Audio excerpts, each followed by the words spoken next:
Hi hello నమస్తే welcome to మనం TV. Super hit అయిన చావా మూవీ గురించి మరిన్ని అప్డేట్స్ తెలుసుకుందాం. ఇప్పుడు మనతో ఉన్నారు మూవీ అనలిస్ట్ ప్రకాష్ యాదవ్ గారు. నమస్తే సార్. నమస్తే అండి. సార్, ఇప్పుడు ఎక్కడ చూసినా చావా మూవీ అయితే బాగా వినిపిస్తుంది. అది హిందీలో తీసినా గానీ పాన్ ఇండియా మూవీ అయిపోయింది. తెలుగులో డబ్ అవ్వకపోయినా చాలా మంది ఫ్యాన్స్ అయితే తెలుగు ఆడియన్స్ బాగా కనెక్ట్ అయ్యారు. ఏం సార్ ఆ మూవీ స్టోరీ ఏంది అసలు? సబ్జెక్ట్ పాన్ ఇండియన్ సబ్జెక్ట్ అండి. ఆయన మొఘలీయుల్ని ఎదుర్కొన్న అతి ఫ్యూ అంటే అతి తక్కువ మంది యోధుల్లో ఇతను శంభాజీ మహారాజ్ కూడా ఒకతను అనమాట.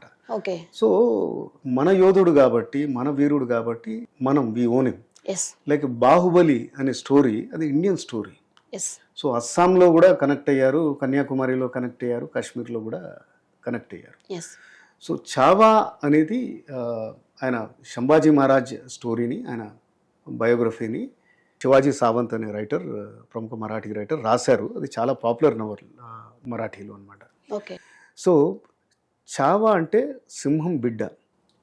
అంటే ఛత్రపతి శివాజీ ఒక సింహం, మరాఠా సామ్రాజ్యాన్ని నిర్మించిన యోధుడు. ఔరంగజేబ్కి 3 చెరువుల నీళ్లు తాగించాడు. మహారాష్ట్రలో వాళ్ళ అడుగులు పడకుండా ఆయన బ్రతికున్నంత కాలం కాపాడాడు అనమాట. సో సింహం బిడ్డనే ఈ శంభాజీ మహారాజ్. సో ఎప్పుడైతే శివాజీ 1680లో చనిపోతారో దాని తర్వాత 1681లో శంభాజీ మహారాజ్ ఆయన ఛత్రపతి అవుతాడు అనమాట. సో ఔరంగజేబ్ అప్పటికి ఆల్మోస్ట్ దేశమంతా కూడా 80% ఆయన అఖండ భారత్ని ఆయన క్యాప్చర్ చేసుకొని ఉంటాడు. వాళ్ళందరికీ ఏమవుతుందంటే 1680లో శివాజీ మహారాజ్ చనిపోయాక పెద్ద రిలీఫ్, అమ్మ నాకున్న పెద్ద పక్కలో బల్యం పోయాడు అతను, ఇంకా నేను పీస్ఫుల్గా వేరే వాటి మీద ఫోకస్ చేసుకోవచ్చు అనుకునే తరుణంలో సడన్గా బోరాన్పూర్ అని ఆయన కోట ఉంటుంది. సో అది వన్ ఆఫ్ ద ఒడికోల్ రాజ్యాలు అనమాట ఆయనకి. వీళ్ళు రాత్రికి రాత్రి అటాక్ చేస్తారు. సో శంభాజీ మహారాజ్ దాన్ని మొత్తం నామరూపాలు లేకుండా చేసేసి మొత్తం అక్కడున్న జ్యువెలరీ అది ఇదంతా బండాగారాలన్నింటినీ ఖాళీ చేసేస్తాడనమాట. సో మొత్తం మొఘల్ ఎంపైర్ని సడన్గా షేక్ చేస్తాడు. సింహం పోయిందనుకుంటే సింహం పిల్ల వచ్చింది అనేసి. సో అప్పటికి ఆయన ఏజ్ చాలా తక్కువగా ఉంటుంది. ఐ థింక్ బహుశా ఆయన 1657లో పుట్టారు. ఆయన 81 అంటే బహుశా ఒక 25 years అట్లా ఉండొచ్చు. ఆయన దట్స్ ఇట్, 24-25 years ఉండొచ్చు. సో ఆ వయసులోనే మొత్తం అంటే వీళ్ళ సామ్రాజ్యం అంటే వీళ్ళ సైన్యం కానీ అది కానీ అసలు అది కంపారిజనే ఉండదు. మొత్తం ఔరంగజేబ్ సైన్యం ఎక్కడో సినిమాలో అంటారనమాట, కొన్ని లక్షల్లో ఉంటుంది. 80 లక్షల సైన్యము, 30,000 ఏనుగులు, అంటే హ్యూజ్ నంబర్స్. వీళ్ళకి ఇందులో 10% కూడా ఉండదు అనమాట. సో ఇది జరుగుతుంది అనమాట. సరే, అసలు ఈ మూవీ ఎంత బడ్జెట్ లో తీశారు? ఇది 130 crores లో తీశారు.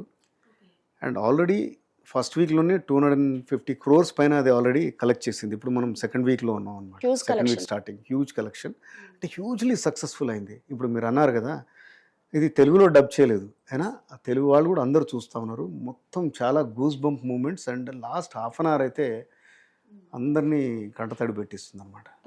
సో ఈ కథలో ఇప్పుడు చెప్పినట్టుగానే ఇది అరైవల్ ఆఫ్ శంభాజీ మహారాజ్. ఆయన వచ్చేసి ఒక పెద్ద దెబ్బ కొడతాడనమాట ఈ అటాక్ తోటి బోరాన్పూర్. దెన్ కానీ ప్రతి రాజ్యాలకు ఉన్నట్టుగా వాళ్లకు ఇంటర్నల్గా వాళ్లకు ఉండే ప్రాబ్లమ్స్ వాళ్లకు ఉంటాయన్నమాట. ఈయనకు ఒక పినతల్లి ఉంటుంది, సోయరాబాయి అని. ఆమెకు ఒక కొడుకు ఉంటాడు, రామరాజ్ అని. సో ఆమెకు ఎంతసేపు వేరే సామంత రాజుల్ని వాళ్ళని పట్టుకొని కాన్స్పిరసీస్ అంటే స్కీమ్స్ అన్నీ అల్లుతుందన్నమాట. ఎట్లా శంభాజీని పక్కకి తప్పించేసి నా కొడుకుని ఛత్రపతి చేద్దామనేది. అంటే బాహుబలి లాగా అంటున్నారు. ఏ చరిత్ర చూసినా అంటే బాహుబలి కూడా ఇది 1600sలో అయితే అది అంతకు ముందరిది అయి ఉంటుందో 200-300 years బ్యాక్ ఉండొచ్చు. రాజ్యాలలో కుట్రలు కుతంత్రాలు మామూలే. సో దెన్ ఈ సినిమాలో అంటే ఈ వీరత్వము, ఈ కత్తి యుద్ధాలు, దెన్ బ్యాటిల్ ఫీల్డే కాకుండా వేరేవి కూడా అంటే ఇంటర్నల్గా ఎలా ఉంటుంది అంటే ఈయన భార్య రష్మిక మందాన చాలా బాగా చేసింది, యేసుబాయి లాగా. సో భార్యాభర్తల్లో ఉండే వాళ్ళ మధ్యలో ఉండేది అంటే ఒక రాణి అంటే తన బాధ్యతలు అంటే భర్తనే చూసుకోవడమే కాకుండా కళ్ళు చెవులు ఓపెన్గా పెట్టుకోవాలన్నమాట. చుట్టూ ఏం జరుగుతుంది తను కూడా ఒక పార్ట్ అన్నమాట. సమయం వచ్చినప్పుడు కత్తి తను కూడా పట్టాల్సిందే అనమాట. ఓకే. సో తను కూడా కఠినమైన నిర్ణయాలు తీసుకోవాల్సింది. అవి చాలా బాగా పోర్ట్రే చేశారనమాట. సో ఈ పాలిటిక్స్ జరుగుతాయి, వాళ్ళను కనుక్కుంటాడు ఇతను. దెన్ వాళ్ళని ఏం ట్రీట్ చేస్తారో ఎట్లా అంటే తన దాయాదులే తన చుట్టాలే తనకు వ్యతిరేకమైతే ఏం చేస్తాడో అది మీరు చూడండి సినిమాలో. ఓకే. దెన్ ఈయన పవర్ పెరుగుతుందని తెలుసుకొని ఇంకా ఈయనను ఉపేక్షిస్తే లాభం లేదనేసి ఔరంగజేబ్ ఏం చేస్తాడంటే ఫుల్ ఫ్లెజ్డ్ ఈయన పైన అటాక్కి వస్తారు. సో సినిమాలో మెయిన్గా అంటే వికీ కౌశల్ చేశాడు ఈ పాత్ర, చాలా బ్రహ్మాండంగా చేశాడు. ఓకే. అంటే ప్రతి యాక్టర్ ఒక మేజర్ యాక్టర్ కెరీర్లో ఒక బ్రహ్మాండమైన పిక్చర్ పడుతుంది అనమాట. ఎట్లయితే కృష్ణ గారికి అల్లూరి సీతారామరాజు అండ్ ఎన్టీఆర్కి 4-5 సినిమాలు ఉంటాయి, డజన్ సినిమాలు ఉంటాయి, ఒక బొబ్బులి పిల్లి లాంటిది అట్లా. అంటే you'll always remember him for that role. Like ప్రభాస్కి బాహుబలి ఆ టైప్లో, చిరంజీవి గారికి ఖైదీ. సో ఈ విక్కీ కౌశల్కి ఇది అన్ఫర్గెటబుల్ మూవీ. విక్కీ కౌశల్కే కాదు ప్రేక్షకులకు కూడా ఏ విధంగా అయితే పోర్ట్రే చేశాడు, ఒక భర్తలాగా, ఒక రాజులాగా. అంటే కొన్ని సీన్స్ ఉంటాయి ఎట్లా వాళ్ళు ప్రజల్ని ఎలా రిసీవ్ చేసుకుంటారు, తర్వాత వాళ్ళ సామంత రాజుల్ని ఎట్లా ఉత్తేజపరుస్తారు, వాళ్ళు భయంలో ఉంటారు. మనం ఔరంగజేబ్ని మనం ముఘల్ సామ్రాజ్యాన్ని, దేశాన్ని ఏలే ముఘల్ సామ్రాజ్యాన్ని మనం ఎక్కడో మారుమూల ప్రాంతంలో ఉన్నాం ఎదుర్కోగలుగుతాం. వాళ్ళని ఎట్లా ఉత్తేజపరుస్తాడు. ఆయన వీరత్వం ధీరత్వం అయితే ఇక అది లాస్ట్ హాఫ్ అన్ అవర్ అయితే ఇది అల్టిమేట్గా ఉంటుంది.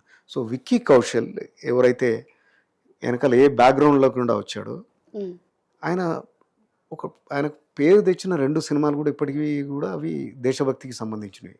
యూరి అని 2019లో వచ్చింది, అలానే ఉధమ్ సింగ్ అని 2021లో వచ్చింది. ఆ 2 కూడా సూపర్ హిట్స్. అంటే 300-400 crores దాకా అవి కలెక్ట్ చేసేవి. సో సర్ప్రైజింగ్లీ ఆయన ఒక దేశభక్తి రోల్స్లోనే ఆయన చాలా పాపులర్ అయ్యాడు. అండ్ ఇంకోటి ఏంటంటే ఆయన యాక్టర్గా ఆయన డంకీ అనే సినిమా, షారుఖ్ ఖాన్ హీరో అయినా కానీ సినిమా థియేటర్ బయటకు వచ్చిన వాళ్ళకి ఓన్లీ విక్కీ కౌశలే గుర్తుండిపోతాడు. అట్లాంటి రోల్, అట్లాంటి యాక్టింగ్, సో బ్రహ్మాండమైన యాక్టింగ్. సో ఔరంగజేబ్ని ఎట్లా ఎదుర్కోవాలనేది అందరిని సంఘటితం ఎలా చేస్తాడు, పోరాడటానికి ఎలా వెళ్తాడు, గొరిల్లా వార్స్ కూడా చాలా బాగా చూపిస్తారు. చాలా చోట్ల వాళ్ళని ఓడగొడతారు, కానీ లాస్ట్లో ఏమవుతుంది, సో ప్రతి రాజకీయం లాగానే వీళ్ళ సొంత వాళ్ళే ఈయనకు వెన్నుపోటు పడుస్తారనమాట. ఈయన్ని పట్టిస్తారు, ఈయన దొరికిపోతాడు, ఈయన ఉన్న స్థావరం దొరుకుతుందనమాట. సో ఆయన బంధించేసేసి లాస్ట్ హాఫ్ అన్ అవర్ ఏదైతే ఏ విధంగా ఎంత టార్చర్ చేసినా ఆయన స్వరాజ్ అంటే నా స్వరాజ్యం, నా ఫ్రీడమ్, ఓకే మీరెవరు మమ్మల్ని రూల్ చేయడానికి, ఆ స్వరాజ్ అనే కాన్సెప్టే మొత్తం దేశంలో నేను తీసుకెళ్తాను. స్వరాజ్ అంటే ఏందని అడుగుతాడు, ఈ అసలు స్వరాజ్ అంటే ఏంటి ఔరంగజేబ్. సో ఏ విధంగా అయితే అది ఈ పిక్చర్ని ఆ క్లైమాక్స్కి క్రెసెండో అంటారనమాట, అలా అలా అలా అలా అక్కడికి తీసుకెళ్ళి అక్కడ కూర్చోబెడతారు. ఒక హాఫ్ అన్ అవర్ మటుకు కదలేదు. సో టోటల్గా 2 hours సార్ ఈ మూవీ? 2 hours 40 minutes. ఓకే. చాలా అమేజింగ్గా తీశారు. ఇప్పుడు విక్కీ కౌశల్ ఎంత బ్రహ్మాండంగా చేశారు, అక్షయ్ ఖన్నా చాలా అమేజింగ్గా చేశాడు ఔరంగజేబ్ రోల్. ఒక 8 years వృద్ధుడి రోల్, చాలా నాన్స్డ్ పర్ఫార్మెన్స్. దీన్ని కూడా అసలు ప్రేక్షకులు అంటే విలన్ అయినా కానీ ఆయనను కూడా అప్రిషియేట్ చేస్తున్నారు అంత బాగా చేసినందుకు. అండ్ అక్షయ్ ఖన్నా కూడా చాలా చాలా సినిమాలు చేసే నటుడు కాదు. ఆయన లాస్ట్ పిక్చర్ ఎప్పుడో నేను అనుకోవడం దృశ్యం 2 2022లో ఎప్పుడో వచ్చింది. సో చాలా తక్కువగా చేస్తాడు, కానీ ఆయన చాలా ఎఫెక్టివ్ పర్ఫార్మెన్స్ ఉంటుంది ఆయనది. Then Rashmika Mandanna also acted very well.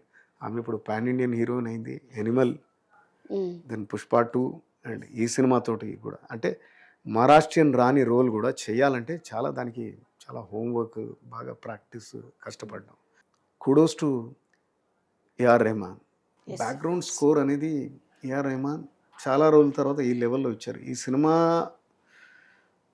మీ గుండెల్ని ఎంత దడదడలాడిస్తుంది అంటే ఆ పెయిన్ కానీ ఇంకేదైనా అంటే ఆ రసం అంతా కూడా, ఆ ఎమోషన్స్ అన్నీ కూడా మీలోకి ఎక్కిస్తుంది. అంటే ఆ విజువల్గానే కాకుండా మ్యూజిక్ కూడా కాన్స్టెంట్గా మిమ్మల్ని ఆ ప్లేన్ నుంచి దిగకుండా చేస్తుందన్నమాట.